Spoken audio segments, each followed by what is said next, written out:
ഇന്നത്തെ ഈ കാലഘട്ടത്തിൽ നമ്മൾ ഏറ്റവും കൂടുതൽ ആൾക്കാരിൽ കണ്ടുവരുന്ന അസുഖങ്ങൾ, അത് ഇപ്പോൾ പുതിയ പുതിയ അസുഖങ്ങളിലായിട്ട് നമ്മൾ പലരിലും കണ്ടുവരുന്ന ഒരു അസുഖമാണ് പാർക്കിൻസൺസ്. അത് ശരിക്കും നമ്മുടെ മനസ്സിൽ വരുന്ന ഒരു തോന്നലും കൂടിയാണ് പാർക്കിൻസൺസ് എന്ന അസുഖത്തിൻ്റെ ഏറ്റവും കൂടുതൽ വേരിയേഷൻ ഉണ്ടാക്കുന്നത്. ഇതിൻ്റെ പ്രധാന കാരണങ്ങൾ ശരിക്കും പറയണം മഗ്നീഷ്യത്തിൻ്റെ കുറവും സിങ്കിൻ്റെ കുറവൊക്കെയാണ്. ഇതിന് ഏറ്റവും ബെസ്റ്റ് മെഡിസിൻ ഏതാണെന്ന് വെച്ചാൽ നമ്മുടെ മത്തങ്ങയില്ലേ, മത്തങ്ങയുടെ അകത്തുള്ള കുരു വറുത്ത് പൊടിച്ച് നമ്മൾ കഴിക്കുകയാണെങ്കിൽ ഏറ്റവും നല്ല സിങ്ക്, മഗ്നീഷ്യം പോലെയുള്ള നമ്മുടെ ഫലങ്ങൾ നമ്മുടെ ശരീരത്തേക്ക് ലഭിക്കാൻ ഏറ്റവും നല്ലൊരു മരുന്നാണ് മത്തങ്ങിൻ്റെ കുരു. അതുകൂടാതെ നമ്മൾ പൂനാഗത്തൈലം എന്ന തൈലം നമുക്ക് ഔഷധശാലകളിൽ വാങ്ങാൻ കിട്ടും. ആ പൂനാഗത്തൈലം നമ്മൾ തലയിൽ വെച്ച് കുളിക്കുകയാണെങ്കിൽ പാർക്കിൻസൺസിനെ നമുക്ക് മാറ്റിയെടുക്കാം. Parkinson's. Hello guys, welcome to our channel. അപ്പോൾ സിങ്കും മഗ്നീഷ്യം കഴിച്ച് പാർക്കിൻസൺസ് എന്ന് പറയുന്ന ഒരു അസുഖത്തിൽ നിന്നും എങ്ങനെ രക്ഷപ്പെടാമെന്നുള്ളത് നിങ്ങൾക്കൊരു അറിവ് കിട്ടിയിട്ടുണ്ടാകുമെന്ന് കരുതുന്നു.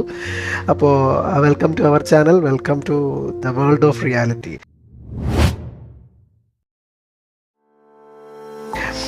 സത്യത്തിൽ പാർക്കിൻസൺസ് എന്ന് പറയുന്ന അസുഖം സിങ്കും മഗ്നീഷ്യം പോലുള്ള എലമെൻസിൻ്റെ കുറവ് കൊണ്ട് ഉണ്ടാകുന്നതാണ്?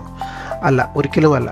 പാർക്കിൻസൺസ് എന്ന് പറയുന്ന അസുഖം ഒരു ഏജ് ഗ്രൂപ്പിന് ശേഷം നമ്മുടെ ശരീരത്തിൽ ഡോപ്പമിൻ എന്ന് പറയുന്ന ഒരു ന്യൂറോ ട്രാൻസ്മിറ്റർ, അതായത് ഡോപ്പമിൻ എന്ന് പറയുന്നത് ശരീരത്തിൻ്റെ നമ്മുടെ നാഡീ സംവേദനത്തിന് വേണ്ടിയിട്ടുള്ള ഒരു ന്യൂറോ ട്രാൻസ്മിറ്ററാണ്. അതായത് നാഡീ സംവേദനം എന്ന് പറഞ്ഞു കഴിഞ്ഞാൽ നമ്മുടെ നാഡികൾ എന്ന് പറയുന്നത് ന്യൂറോൺസ്. ഈ ന്യൂറോൺസ് എന്ന് പറയുന്ന സംഭവങ്ങൾ പരസ്പരം കണക്റ്റഡ് അല്ല. നമ്മുടെ ബ്രെയിനിൽ നിന്നൊരു സിഗ്നൽ സ്റ്റാർട്ട് ചെയ്ത് കഴിഞ്ഞ് കഴിഞ്ഞാൽ അത് നമ്മുടെ ശരീരത്തിൻ്റെ പല ഭാഗത്തേക്കും എത്തുന്നത് കൊണ്ടാണ് നമ്മുടെ ശരീരത്തിന് മൂവ്മെൻറ്റ്സ് സംഭവിക്കുന്നത്. അപ്പോൾ ബ്രെയിനിൽ നിന്നും സ്റ്റാർട്ട് ചെയ്യുന്ന ഇത്തരത്തിലുള്ള സിഗ്നൽസുകളെ അവിടെ നിന്നും ട്രാൻസ്മിറ്റ് ചെയ്ത് കൊണ്ടുവരുന്നത് ന്യൂറോൺസുകളാണ്. അതായത് ന്യൂറോൺസിൻ്റെ ഇടയിലുള്ള കമ്മ്യൂണിക്കേഷൻസ് നടക്കുന്നതെന്ന് പറയുന്നത് ഈ ന്യൂറോ ട്രാൻസ്മിറ്റേഴ്സ് വഴിയാണ്. അതായത് ഡോപ്പമിൻ, എൻഡോർഫിൻ എന്നൊക്കെ പറഞ്ഞിട്ടുള്ള ന്യൂറോ ട്രാൻസ്മിറ്റേഴ്സ് ഉണ്ട്. ഇത്തരത്തിലുള്ള ന്യൂറോ ട്രാൻസ്മിറ്റേഴ്സാണ് അവരുടെ ഈ ഒരു സംവേദനം, ഈ ഒരു ഇൻഫർമേഷൻ വഹിച്ചുകൊണ്ട് പോയിട്ട് നമ്മളെ ഇൻഫർമേഷൻ എവിടെയാണ് എത്തേണ്ടത് അവിടെ എത്തിക്കുന്നതിനൊക്കെ ഹെൽപ്പ് ചെയ്യുന്നത്. അത്തരത്തിൽ ഉള്ള ന്യൂറോ ട്രാൻസ്മിറ്റർ, ഡോപ്പമിൻ എന്ന് പറയുന്ന ഒരു ന്യൂറോ ട്രാൻസ്മിറ്ററിന് ഉണ്ടാകുന്ന കുറവ് കൊണ്ട്, ശരീരം അത് ഉൽപ്പാദിപ്പിക്കുന്നതിനുള്ള കുറവ് കൊണ്ട് ഉണ്ടാകുന്ന ഒരു പ്രശ്നമാണ്, ഒരു അസുഖമാണ് പാർക്കിൻസൺസ് ഡിസീസ് എന്ന് പറയുന്നത്. അത്തരത്തിലുള്ള പാർക്കിൻസൺസ് ഡിസീസിന് സിങ്ക്, മഗ്നീഷ്യം പോലുള്ള സപ്ലിമെൻറ്റ്സ് കൊടുക്കുന്നത് അതിൻ്റെ പ്രൊട്ടക്ഷൻ എൻഹാൻസ് ചെയ്യുന്നതിന് വേണ്ടിയിട്ട് മാത്രമാണ്. അല്ലാണ്ട് അതിൽ നമുക്ക് ഡോപ്പമിൻ സപ്ലിമെൻറ്റ് തന്നെയാണ് അതിൻ്റെ മെഡിസിൻ എന്ന് പറയുന്നത്. ഡോപ്പമിൻ സപ്ലിമെൻറ്റ് പ്ലസ് എക്സസൈസും കാര്യങ്ങളും ഒക്കെ നമ്മുടെ ന്യൂറോൺസിനെ ആക്ടിവേറ്റ് ചെയ്ത് വയ്ക്കുന്നതിന് വേണ്ടിയിട്ടുള്ള എക്സസൈസും കാര്യങ്ങളും മാത്രമാണ് അതിനുള്ള ട്രീറ്റ്മെൻറ്റ് എന്ന് പറയുന്നത്.